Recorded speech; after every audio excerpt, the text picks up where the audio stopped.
Welcome back to the channel, ladies and gentlemen. Today I'm going to work on this Boulder Opal because the current giveaway is running, and I basically to enter you just have to answer one simple question, and that's just give me some ideas for what I should do on the channel.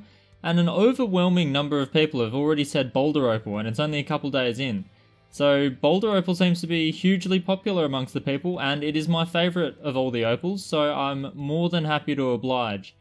Now this is a very interesting chunk, and it's incredibly daunting maybe if you pick it up for the first time and you're not familiar with Boulder Opal, but to me I see a few important things on this one, and so I'm going to start working on it in this video. Now even though it looks like an absolute spider's web of color bars, really you just need to compartmentalize and focus on some certain areas. So you can see that there's a lot of color in some of these sections.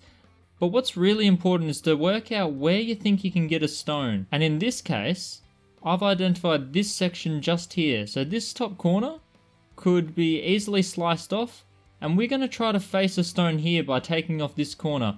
Now I've just gotten a torch. You can get really fancy with your torches, or you can be really simple like just a standard little pen light kind of thing.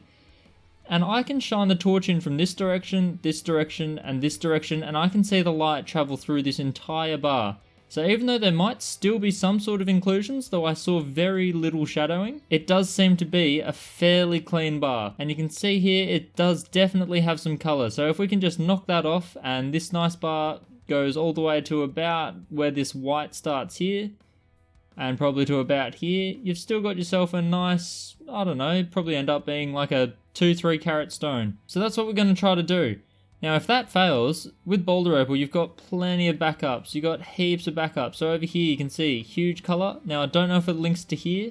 There's this little ironstone bridge between them, so it would be a matter of carving that one out, and maybe we'll do that as well. Otherwise, if it doesn't link, this one here certainly does, and unfortunately we can't see the other side, so we don't really know what's happening, but that's the fun and mystery of Boulder Opal. We just carve away at the ironstone until we hit the colour, and we can chase seams.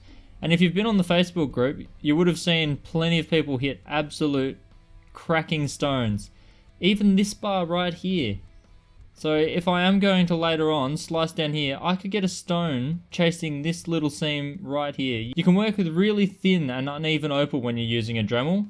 This would be an absolute nightmare for a cabba or a flat lapper, but see this little wiggly line here? It could yield an incredible stone with our Dremeling skills.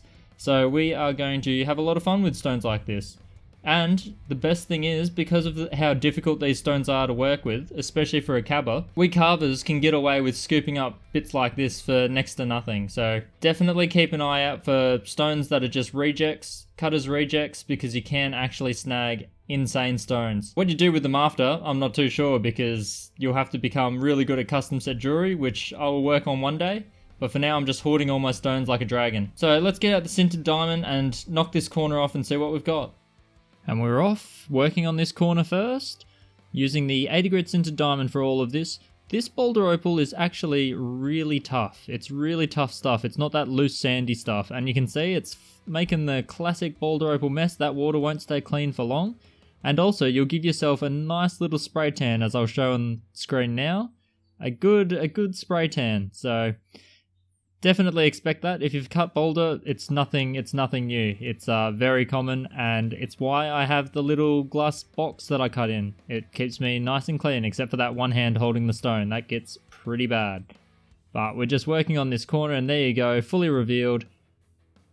Nice little blue-purple. Only one of those strips though. It's very common in Boulder to get that kind of strip, and now I'm just seeing if it continues on. And you can see here that I'm drilling in quite deep, and the water's pretty cloudy, so you can't actually see anything.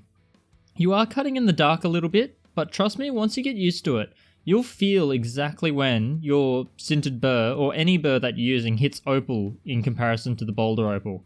Here I'm just trying to link the two. Unfortunately they don't link, but it's always worth checking, because it would have been cool to have that fully link across, but there's a tiny little bit of ironstone between them.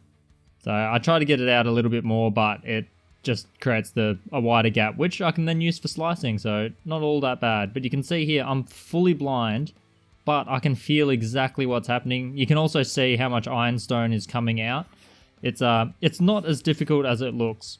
You'll really get a feel for it. Just don't push too hard. These burrs in particular will go through no worries at all. They are nice and slow rather than the electroplated burrs, so pretty easy to control and you can't overshoot. But once I'm finished with this side, I'll just work on the top, and this was a long process, so we will definitely skip through this and I'll show you what we ended up with at the end. Here we are at the end, and what a stone. I read this part pretty correctly, but the rest of it, there was no way that you could guess what was going to happen. This thing is absolutely wild. Even the bottom underside, I was surprised that I didn't notice it earlier, but it's actually got a bit of matrix in it. So I might actually I want to try to partially treat the stone and just treat the bottom to get that to pop and blacken up. But in terms of the actual color bar, this area was pretty clean, but unfortunately it was the classic potch and just the line of precious opal, a little bit down here as well, but we had a really good look at that. At one point I thought that this and this bar were actually going to meet up, even though the bars were separated here. It kept getting wider and wider, but in the end it definitely fell short. And there's a lot of disjointed color. So even these two bars, even though they lead into each other, it's actually got a tiny separation. So it's amazing that these bars look like they almost flow on. Then there's this little rhino horn area, and it's actually really trying hard to get a bit of a honeycomb pattern. Trying to do a bit of an Ethiopian honeycomb pattern, but not quite getting there. Now this bar I can see continues all the way around the edge here, but I don't really want to cut off this part and just go for that, because it's not that great. It's only a couple mils of color there, even if I just get rid of all of this. I might be able to do some sort of clever slice. Just cut this off here and keep this cool pattern up here, as well as this one just here. And then on the last side, we've just got a little piece here. It didn't turn out all that great. It had me going with that starting part, but it just didn't follow through with anything great. It keeps tailing off, but we can see here that kind of white calcium looking inclusion is probably this tiny tail end here. This is nothing. And yeah, all in all, it's I don't know. I think I'll keep it as a specimen piece because it's got some crazy patterns like this one just here. But currently this is all just with the sintered diamond, no polishing. I do want to polish these areas but keep all of this rough.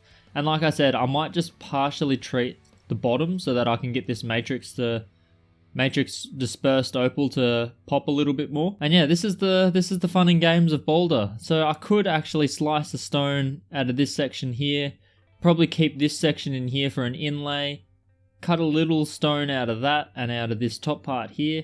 I think I can still investigate this little end piece here. I reckon it'll have a little bit of color, but probably only useful for some sort of inlay project. You can definitely get a few stones. I'm sure if I just got rid of this and follow this bar along, we would get a little bit more, but it would be basically the same as this, just a 2 mil band of color, and the rest will just be pretty potchy. If I take it out of the water, you can see here I've trenched all the way around a lot of the colored areas just to make sure that it pulls up and stops.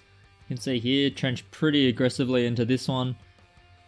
So I've definitely not missed the color bars if they were continuing. I've gone in very deep around this bottom edge under this little calcium bar here. Interesting stone, so I think I'm going to polish it as is, which will be another great video because a lot of people have been asking about polishing Boulder Opal in particular, especially ones that have a lot of ironstone in the face. I don't think I've actually shown off the aluminium oxide that I'm selling on the website, and this is the perfect example of when I would use that aluminium oxide. So I'll whip that out and we'll get to work on it. But yeah, I want to do a partial treatment. I've never treated part of a stone and not the rest of it. So the idea is that I just dip this end in the solution and just treat the bottom edge. So that'll also be a little bit interesting. See if it damages the rest of the opal up here or not. I hopefully don't, but you never know. It's got some weird patterns in it, this one. A little bit of tidying left to go in some of these ironstone pockets that I think I can get rid of. But all in all, just one of those stones. It's very hard to read Boulder at the best of times, and as soon as you get multiple bars running in multiple directions, you kind of just let your Dremel do the work. And hopefully I explained a lot of what I was thinking during the process in the cutting stages. So I will leave you there until the next video. We can just stare at this little weird pattern over here. Almost honeycomb-ish. Close but not quite. Boulder can do just about anything.